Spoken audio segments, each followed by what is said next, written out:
তবু অনন্ত মরু মরু সেইটা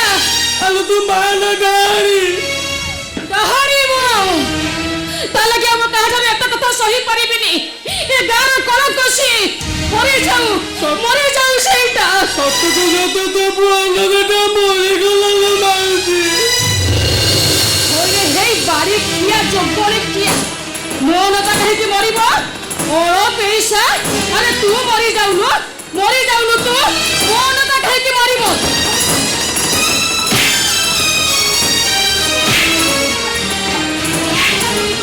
ମୁଁ ସତ କହୁଥିଲା ମାଉସୀ ନଈ ବଢିରେ ଗାଁ ମୁହାଁ ମନ୍ଦିର ଗୋଟେ ଘାଇ ହେଇଗଲା ଲୋକମାନଙ୍କ ଉପରେ ବାହାରି ପଇଲା ଯିଏ ଯାହା ପାରିଲେ ଜିନିଷ ପତ୍ର ପିଲା ଛୁଆ ନେଇ ଚାଲିଗଲେ ହେଲେ କୋଉଠିକେ ଯାଇଥିଲା ତୋପ ଅନନ୍ତା ଗୋଟେ କବାଟ ଧରି ଘାଇ ମୁହଁକୁ ବସିଗଲା ସେଇଠୁ କଣ ହେଲା ଗାଁ ଲୋକ ପାଟି କରି ଡାକିଲା ଆରେ ଆସ ଡାଲି ପକାଅ ମାଟି ପକାଅ ତାପରେ ଗାଈ ମୁହଁଟା ବନ୍ଦ ହେଇଗଲା କଣ କହିଲୁ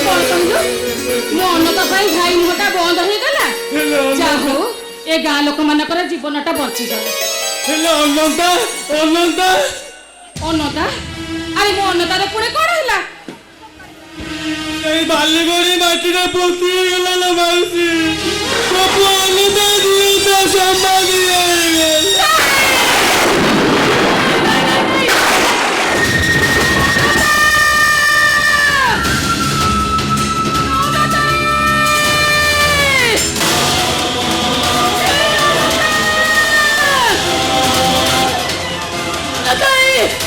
अरे तो कुआरे वालों रहना तो कुआरे वालों तो तेरी आ रहना तो अरे मुझे बोला कुछ तेरी आ रहे लांडे बोलना था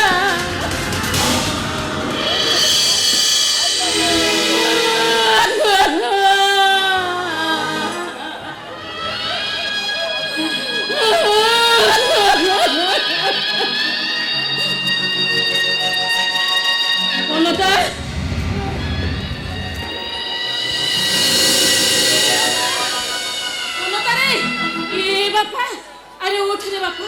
कथा कह ए अनता अरे तू काहे केमिति करूथिलो कहिलो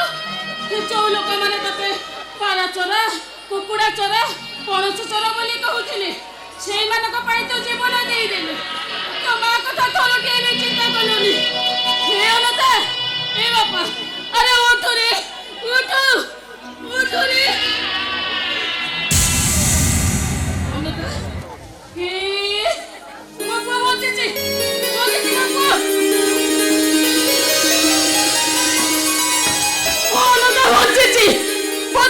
ଅନତା ବଞ୍ଚିଛି तो पुଅ ମରି ଯାଇଛି ନାଇଁ ମୋ ପୁଅ ମରିବନି ମୋ ପୁଅ ତୁ ଚାହୁଁଛୁ ସେ ବଞ୍ଚି ଯାଉ ମୁଁ ଚାହୁଁଛି ମୋ ପୁଅ ଅନତାଟା ବଞ୍ଚି ଯାଉ ତାହେଲେ କହ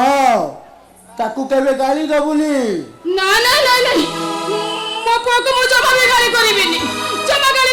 ମୁଁ ତାକୁ ସେ ପଣ୍ଡା ଦିଦି ପାଖକୁ ପାଠ ପଢିବାକୁ ପଠେଇବୁନି ଜମା ବି ପଠେଇବିନି ପାଠ ପଢିବା ପାଇଁ ଜମା ପଠେଇବିନି ଏଇ ବଞ୍ଚି ଗଲି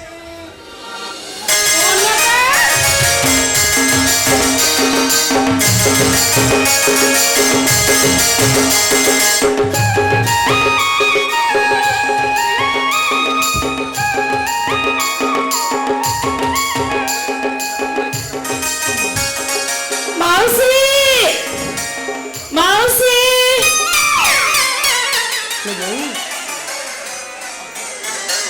तो बहू लाई जाओ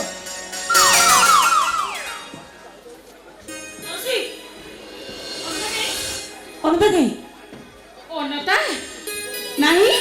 ଅନତା ନାହିଁ ଓହୋ ମାଉସୀ ମୁଁ ଯାଉଛି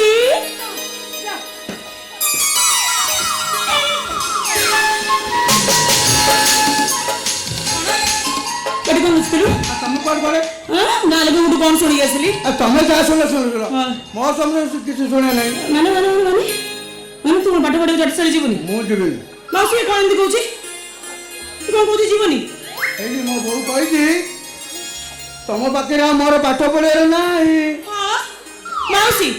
ଏଇଆ କହିଛ ଆକୁ ଏଟା ପାଠ ପଢିବି ମୂର୍ଖ ହବ। ଏ ବୋଉ ତୁ କହିବୁ କହିବି ବା ମୁଁ ତ ଜମା କହିନି।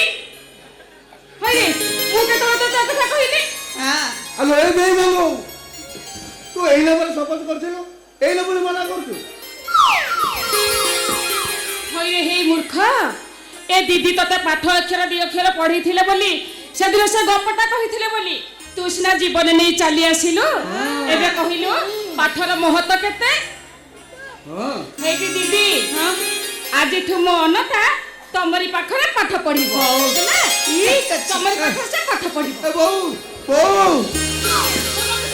ଶୁଣିଲିନି ଆଜିଠୁ ତୁ ଏଇ ଦିଦିଙ୍କ ପାଖରେ ପାଠ ପଢିବ। ବୋଉ ବୋଉ ଶୁଣୁ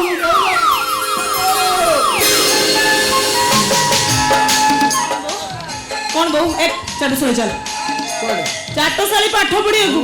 ଯିବୁନି କେମିତି ଯିବୁନି ଦେଖିଆ ତୁ ଅଲବତ ଯିବୁ ଏବେ ଯିବୁ ଚାଲ। ମୁଁ ଯିବି ଏ ଦିଦି ଆମ ଯୋଉ ହୋଲି ଭାଇର ଗୋଟେ ବଡ କୁକୁଡ଼ା ଫାର୍ମ ଅଛି ତା ଦିଟା କୁକୁଡ଼ା ଆଣିକି ମୁଁ ତମକୁ ଦେଇଦେବି ଆଉ। ତୁ କଣ କୁକୁଡ଼ା ଲାଞ୍ଚ ଦେଲୁଣି ମତେ ଚାଲ ପାଠ ପଢିବାକୁ ଯିବୁନି କାହିଁ ଯିବୁନି ମତେ ଲାଜ ଲାଗୁଛି। ବାପ ଅନନ୍ତାକୁ ଲାଜ ଲାଗୁଛି ବା। ଆଚ୍ଛା ବାବୁ ଆପଣଙ୍କୁ ଲାଜଟା କାହିଁକି ଲାଗୁଛି କାହିଁକି ଲାଗୁଛି ମୁଁ ଏଠି ସେଠି ହାତ ମାରିଛି ଏଠି ସେଠି ହାତ ମାରିଛି ତମେ ତ ଏଗୁଡ଼ା ପାଠ ପଢୁଛ ତମ କାନ୍ଦ ହାତ ମାରୁଛ ମୋ ଦେହର ହାତ ମାରୁଛ ହାତ ମାରୁଛ ବଢିଆ ହେଲା ଆଉ ଆଜି ଏଠି କେହି ନାହାନ୍ତି କେବଳ ତୁ ଅଛୁ ଆଉ ମୁଁ ଅଛି ଆଜି ମୁଁ ତୋ ଦେହରେ ହାତ ମାରିବି ଆଉ ଦେଖିବି ତୋତେ ଲାଜଟା କେମିତି ଲାଗୁଛି।